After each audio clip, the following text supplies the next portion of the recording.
I'm Cynthia James, and this network is about changing lives one woman at a time.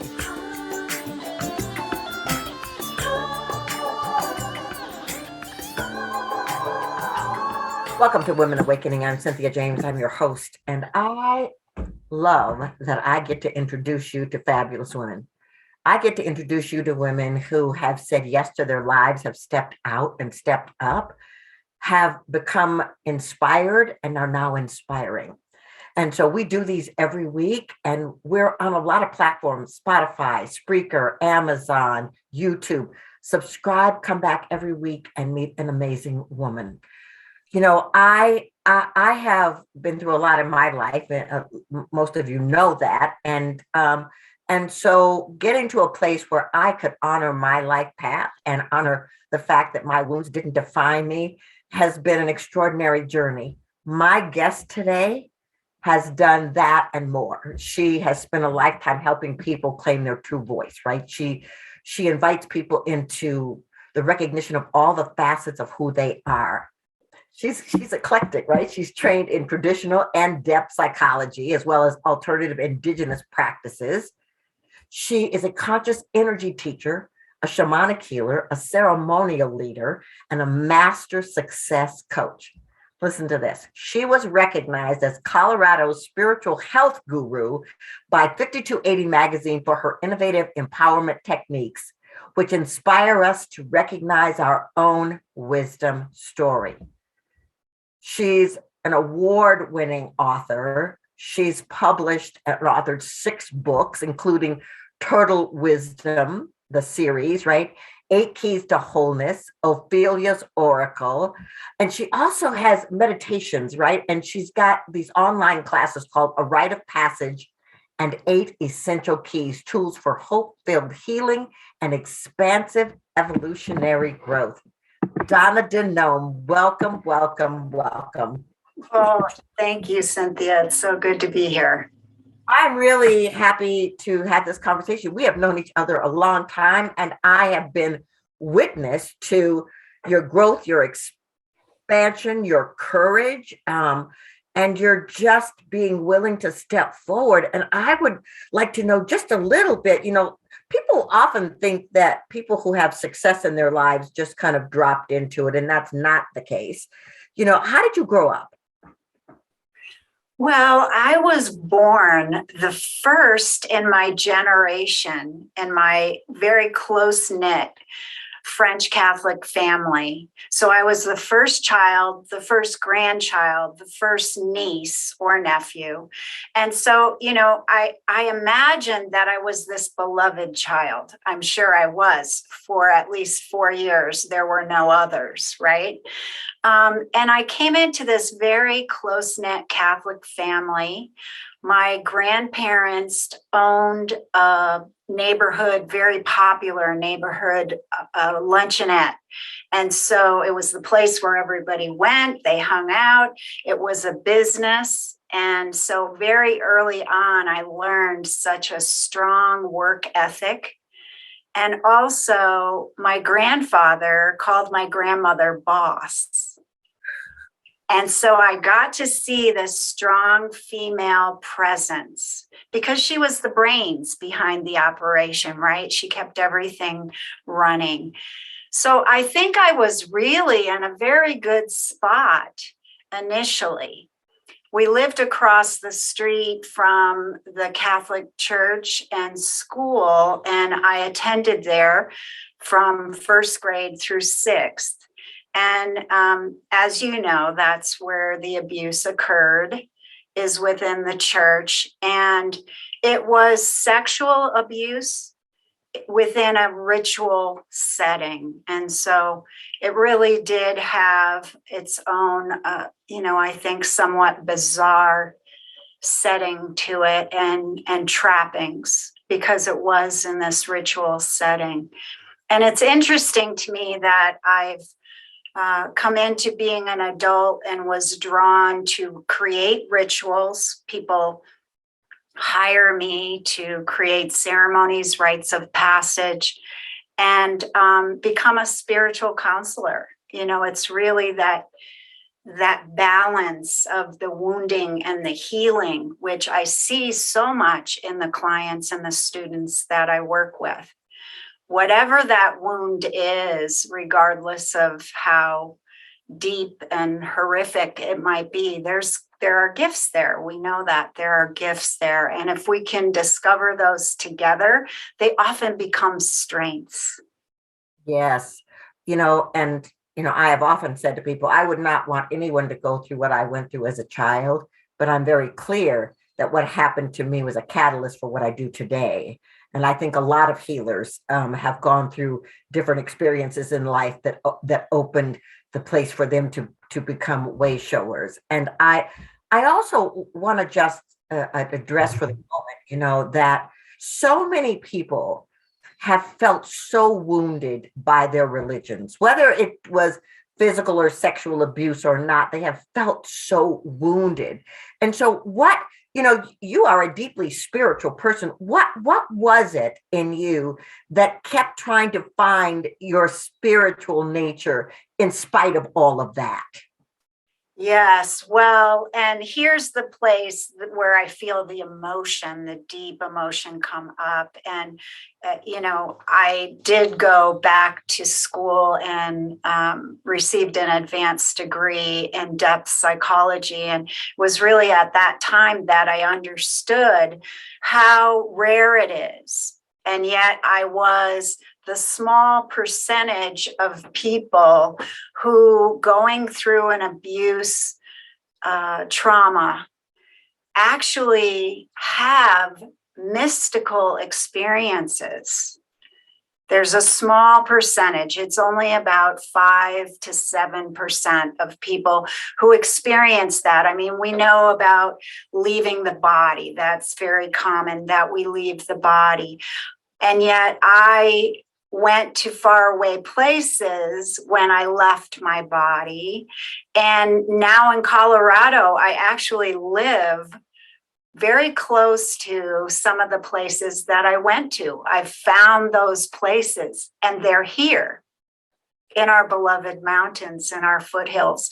So, I connected with my guides, my spiritual guides, and they instructed me, not so much in an organized school where I was sitting and taking a class, but more in a very organic, just gifting me with insight and information, some of which I understood even at a very young age, and other things that I even now in the present time, I'll remember something and get a nuance or a deepening of that understanding. As we all heal, there's layers and layers and layers. And I think there's layers of releasing pain, but there's also layers of insight, right? And so, again, I give great thanks that during that time, even though it was abuse in a religious setting, it wounded me very much around religion, and I had to heal from that. But in terms of spirituality, it actually brought me in farther to my own spirituality. And so as a 6-year-old, as a 7-year-old, I was having long conversations with my guides. I almost died when I had measles and had an out-of-body experience where I was flying around and consciously, aware of it while I was doing it. And so I was kind of in training, even as a young one. Yeah. Well, it's so interesting. Not only my experience, but I've interviewed so many women that have had the same. As children, there was something we knew. There was something that we were connected to. There was something guiding us beyond the circumstances of our life.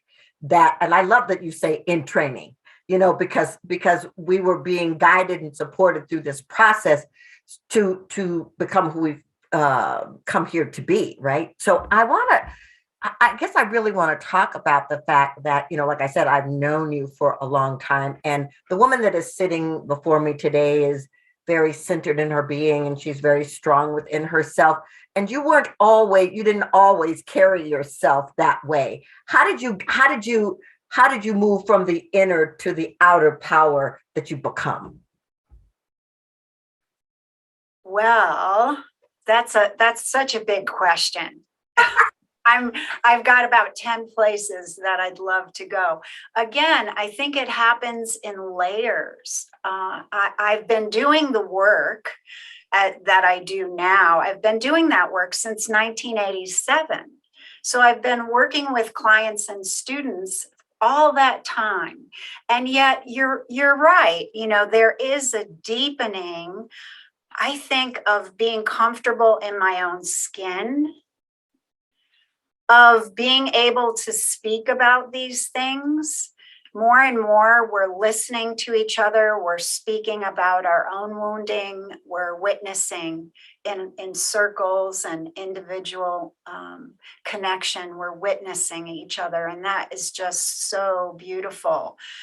In the beginning, when years ago, decades ago, when I mentioned what had happened to me, I would have to take care of the people I was talking to. An old boyfriend hyperventilated so badly, I thought I'd have to take him to the hospital. He had been an altar boy. And because he couldn't do anything to make that not true for me,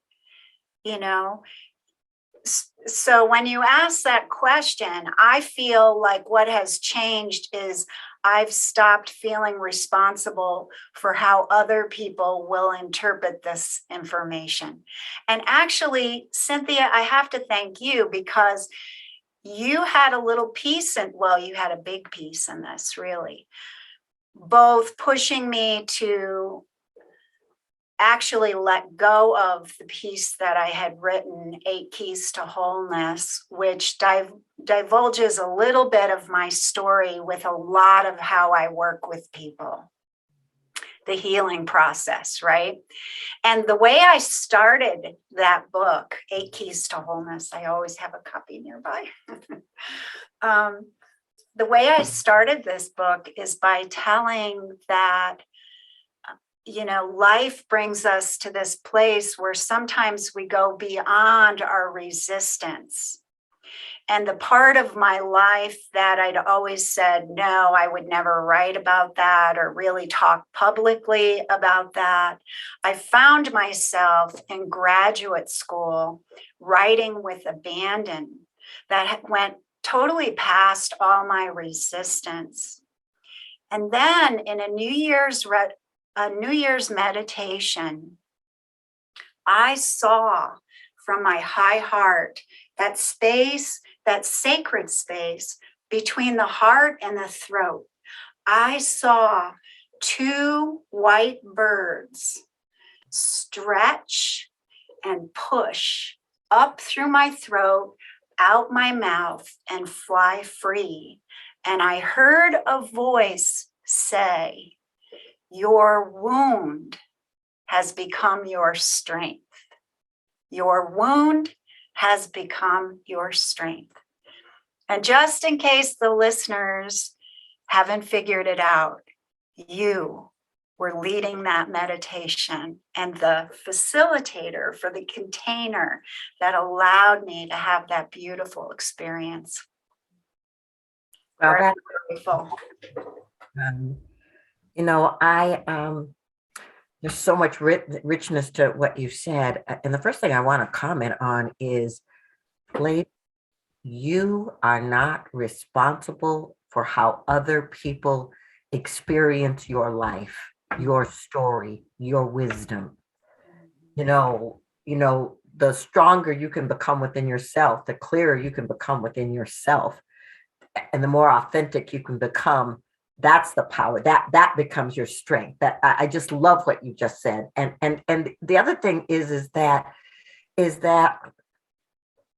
when you continue to journey, when you continue to take the deeper dive within yourself, then the universe begins to open up.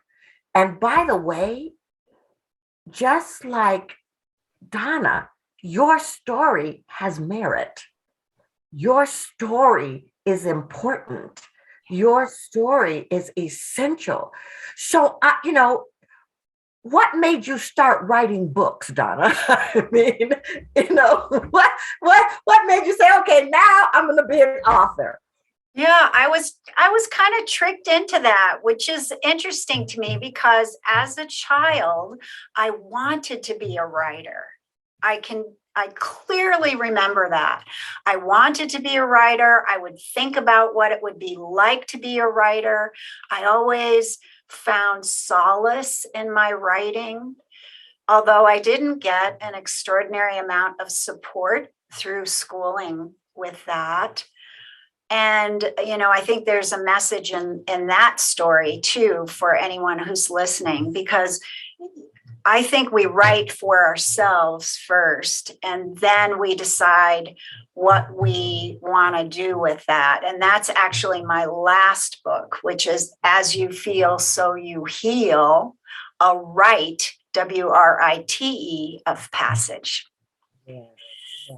For me, I became sick. I had a thyroid crash, and it was right after I had led a very large women's conference that had 100 women in it. And I thought I was just tired because I had done that on top of everything else I normally did. But I had a thyroid crash, and walking across the room would wear me out at that point. But I found that I could do two things, and it's interesting to me why that would be. But I could garden, which can be hard work, right? I could garden and I could write. And so I just began writing, and I actually wrote my first book as a touchstone for my coaching clients in between their sessions. And I put it out there and was really surprised because we ran out of the first printing, which was 1,000 books in 5 months. And I didn't know it then, but that's very rare. Like 96% of all books published never sell 1,000 books. And so we did another run of 3,000, and those went in a year. And that just started me. The thing interesting, I love what you said that, you wrote for yourself. When I was writing my first book, I went through a whole bunch of inner judgments and stuff, but I realized when I finished the book, I actually was writing it for me, even though I was going to share it with other people. And so I guess I want to say to anybody out there who wants to write, do it, and then allow the universe to take it where it will, because if there's something that wants to come out of you, why not say yes to it? And then look at Donna today, all of these books and award-winning things and meditations and all of this stuff simply because she said yes the first time. So I guess I would love to talk about, you work with a lot of people, and what, what's the major thing you want to teach people when they come to you, whether it's as a client or in a workshop? What's the major thing you want them to know? Mm-hmm. Well, and we've been talking about it, which is I want women to recognize, to acknowledge, and to refine their wisdom story. To realize that everything that happens to them and everything they do is a part of that wisdom story. So the good, the bad, the ugly, and even the horrific is a part of that story. And what you do with it is a part of that story. And then the exciting part is when you're consciously writing those chapters. So just like my first book that just sort of happened is different than my last book that I sat down with an idea and I developed it. You can do that same thing in your life.